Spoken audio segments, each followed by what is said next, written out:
नमस्कार दोस्तों, आप सभी का हार्दिक स्वागत है। आज की कहानी है ब्राह्मण और सर्प। किसी नगर में हरिदत्त नाम का एक ब्राह्मण निवास करता था। उसकी खेती साधारण थी, अतः अधिकांश समय वह खाली ही रहता था। एक बार ग्रीष्म ऋतु में वह अपने खेत पर वृक्ष की शीतल छाया में लेटा हुआ था। सोए सोए उसने अपने समीप ही सर्प का बिल देखा। उस पर सर्प फन फैलाए बैठा था। उसको देखकर वह ब्राह्मण विचार करने लगा कि हो न हो यही मेरे क्षेत्र का देवता है। मैंने कभी इसकी पूजा नहीं की, आज अतः अवश्य इसकी पूजा करूँगा। यह विचार मन में आते ही वह उठा और कहीं से जाकर दूध मांग लाया।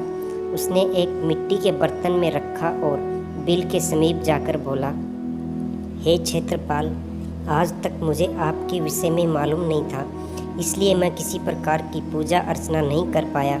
आप मेरे इस अपराध को क्षमा कर मुझ पर कृपा कीजिए और मुझे धन धान्य से समृद्ध कीजिए। इस प्रकार प्रार्थना करके उसने उस दूध को वहीं पर रख दिया और फिर अपने घर को लौट गया। दूसरे दिन प्रातःकाल जब वह अपने खेत पर आया तो सर्वप्रथम उसी स्थान पर गया। वहाँ उसने देखा कि जिस बर्तन में उसने दूध रखा था उसमें एक स्वर्ण मुद्रा रखी हुई है। ब्राह्मण ने उस मुद्रा को उठाकर रख लिया।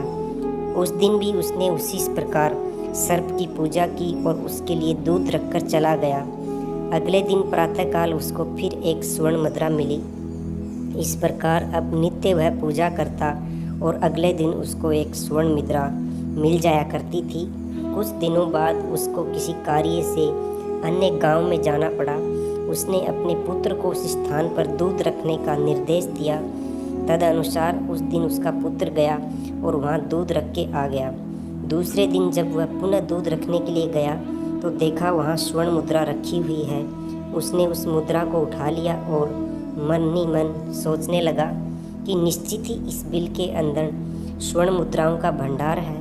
मन में यह विचार आते ही उसने निश्चय किया कि बिल को खोदकर सारी मुद्राएं निकाल ली जाएं। सर्प का भय था, किंतु जब दूध पीने के लिए सर्प बाहर निकला तो उसने उसके सिर पर लाठी का प्रहार किया।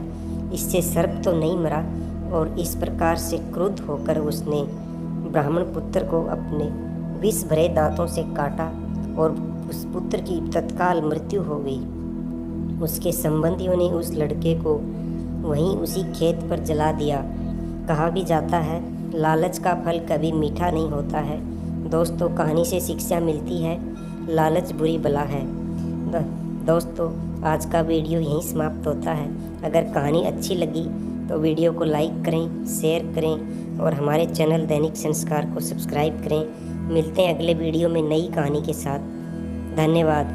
जय श्री कृष्णा। राधे राधे।